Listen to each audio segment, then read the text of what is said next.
తెలంగాణ హైకోర్టులో బీఆర్ఎస్ కు షాక్ తగిలింది. నల్గొండ బీఆర్ఎస్ కార్యాలయాన్ని కూల్చివేయాలని ఆదేశాలు జారీ చేసింది. అనుమతి లేకుండా నిర్మించిన ఆఫీసును 15 రోజుల్లో కూల్చివేయాలని న్యాయస్థానం ఆదేశించింది. ఇదే అంశంపై బీఆర్ఎస్ వేసిన పిటిషన్ను హైకోర్టు కొట్టేసింది. నల్గొండ బీఆర్ఎస్ కార్యాలయాన్ని కూల్చేయాలని హైకోర్టు ఆదేశించింది. అనుమతి లేకుండా ఆఫీసును నిర్మించారని పిటిషన్ వేసిన సందర్భంలో హైకోర్టు తీర్పిచ్చింది. 15 రోజుల్లో నల్గొండ పార్టీ ఆఫీసును కూల్చేయాలని హైకోర్టు ఆదేశాలు జారీ చేసింది.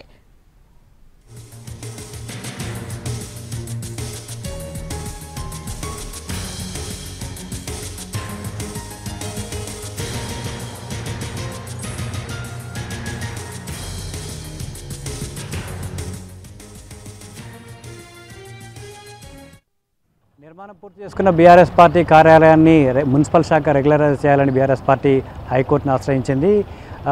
బీఆర్ఎస్ పార్టీ పిటిషన్ను కొట్టివేస్తూనే నిర్మాణం చేసుకున్న బీఆర్ఎస్ పార్టీని కూల్చివేయాలని హైకోర్టు ఆదేశాలు జారీ చేయడంతో బీఆర్ఎస్ పార్టీకి హైకోర్టులో చుక్కెదురైందని చెప్పొచ్చు. ప్రస్తుతం మనం నల్గొండ జిల్లా కేంద్రంలోని బీఆర్ఎస్ పార్టీ కార్యాలయం వద్ద ఉన్నాం. ఈ నగరానికి ప్రైమ్ ఏరియాలో గత ప్రభుత్వం బీఆర్ఎస్ పార్టీ కార్యాలయం కోసం 1 ఎకరం కేటాయించింది. ఇందులో ఒక కాన్ఫరెన్స్ హాల్తో పాటు పార్టీ కార్యాలయ భవనాలను కూడా నిర్మాణం కూడా పూర్తి చేసుకుంది. కేసీఆర్ సమక్షంలో ఎన్నికలకు ముందు దీన్ని అధికారికంగా ప్రారంభించాలనుకున్నప్పటికీ కూడా అప్పటి పరిస్థితులు అనుకూలించకపోవడంతో ఇది సాధ్యం కాలేదు. ఆ రోజు నుంచి కూడా ఈ వివాదం నడుస్తూ ఉంది. నగరానికి ప్రైమ్ ఏరియాలో పార్టీ కార్యాలయానికి భూమిని కేటాయించడం, పార్టీ కార్యాలయ భవనాన్ని నిర్మాణం జరపడంపై ఆ రోజు కాంగ్రెస్ పార్టీ కావచ్చు, మిగతా విపక్ష పార్టీలు కూడా అభ్యంతరం తెలిపిన నేపథ్యం అయితే ఉంది.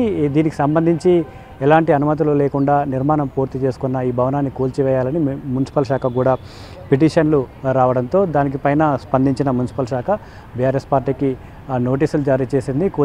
ఎందుకు కూల్చివేయొద్దు అంటూ కూడా నోటీసులు జారీ చేసిన పరిస్థితి. ఈ నేపథ్యంలోనే హైకోర్టును బీఆర్ఎస్ పార్టీ ఆశ్రయించింది.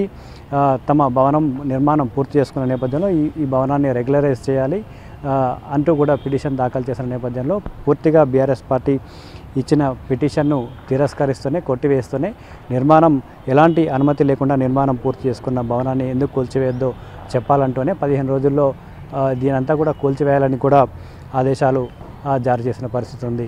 బీఆర్ఎస్ పార్టీకి ఎప్పుడైతే ఎకరం స్థలం అధికారికంగా కేటాయించారో అక్కడ నిర్మాణాలు జరిగాయి. నిర్మాణాలకు ఎటువంటి అనుమతులు లేకుండానే నిర్మాణాలు చేశారు. కానీ రఫ్గా ఈ ప్రభుత్వం కేటాయించిన భూమిలో ఎంత నిర్మాణం చేస్తామనేకి సంబంధించి ఒక డ్రాఫ్ట్ను కూడా మున్సిపల్ అధికారులకు దృష్టికి తీసుకెళ్ళినట్టు కూడా చెప్తుంది. ఆ తర్వాత దీన్ని ప్రాసెస్ చేయకపోవడంతో ఎలాంటి అనుమతులు లేకుండానే పూర్తి స్థాయిలో కాన్ఫరెన్స్ హాల్ కావచ్చు, ఆఫీస్ నిర్మాణం అయితే జరిగింది. ఈ నిర్మాణానికి ఎలాంటి అనుమతులు లేకపోవడంతో పాటు ప్రైమ్ ఏరియాలో ఉన్న ప్రాంతంలో ప్రజలకు ఇబ్బంది కలిగే ప్రాంతంలో పార్టీ కార్యాలయం నిర్మించడాన్ని తప్పుపట్టారు. దీన్ని సవాల్ చేస్తూ దీన్ని కూల్చివేయాలని కూడా మున్సిపల్ శాఖకు విజ్ఞప్తులు వెళ్ళిన నేపథ్యంలో ఈ రెగ్యులరైజ్ చేసుకోవడానికి బీఆర్ఎస్ పార్టీ ప్రయత్నించింది. దీనికి హైకోర్టులోనే చుక్కెదురు కావడం 15 రోజుల్లో కూల్చివేయాలని కూడా ఆదేశాలు అయితే జారీ చేసింది. ఈ నేపథ్యంలో హైకోర్టు ఆదేశాలను మున్సిపల్ శాఖ ఎప్పుడు ఇంప్లిమెంట్ చేస్తుంది,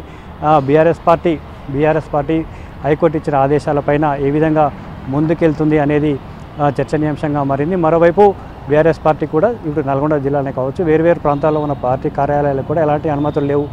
ఆ అనుమతులు లేవు కాబట్టి మా పార్టీ కార్యాలయానికి అనుమతులు ఎందుకని కూడా గతంలో ఓపెన్గానే ప్రశ్నించిన నేపథ్యంలో ఈ అంశం పార్టీ కార్యాలయాలకు సంబంధించి అనుమతుల వ్యవహారం ఎక్కడికి దారితీస్తుంది, దీన్ని ఏ విధంగా సవాల్ చేయబోతుంది అనేది మాత్రం ప్రస్తుతం చర్చనీయాంశంగా అయితే మారిందని చెప్పుకోవచ్చు.